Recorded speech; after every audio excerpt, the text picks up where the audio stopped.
deyirsiniz ki, bu Qarabağ müharibəsi, nə bilim, o İlham Əliyev Fatihdir, nə bilim, cındırdır, şındırdır, nə bilim, nədir, bundan qutardı. Hələ oyunlar bundan sonra gedəcək.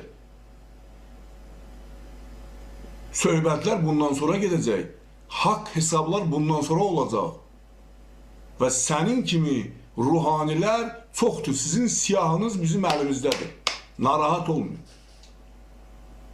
Narahat olmayın.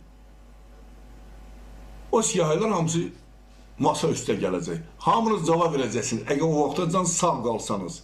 Qorxuram ki, o qədər dünya pərəstiniz ki, ürəyiniz partlasın. Bax, bugünkü gündə mən öz xalqıma, öz şiə qardaşlarıma, öz müsəlman qardaşlarıma, mən onlardan üzr istəyirəm. Mən belə şeyləri danışmamalıyım. Bu mənim mövzum deyil. Mən nəyə görə bugün dindarların işinə, yəni bu ruhanilərin işinə qarışıram?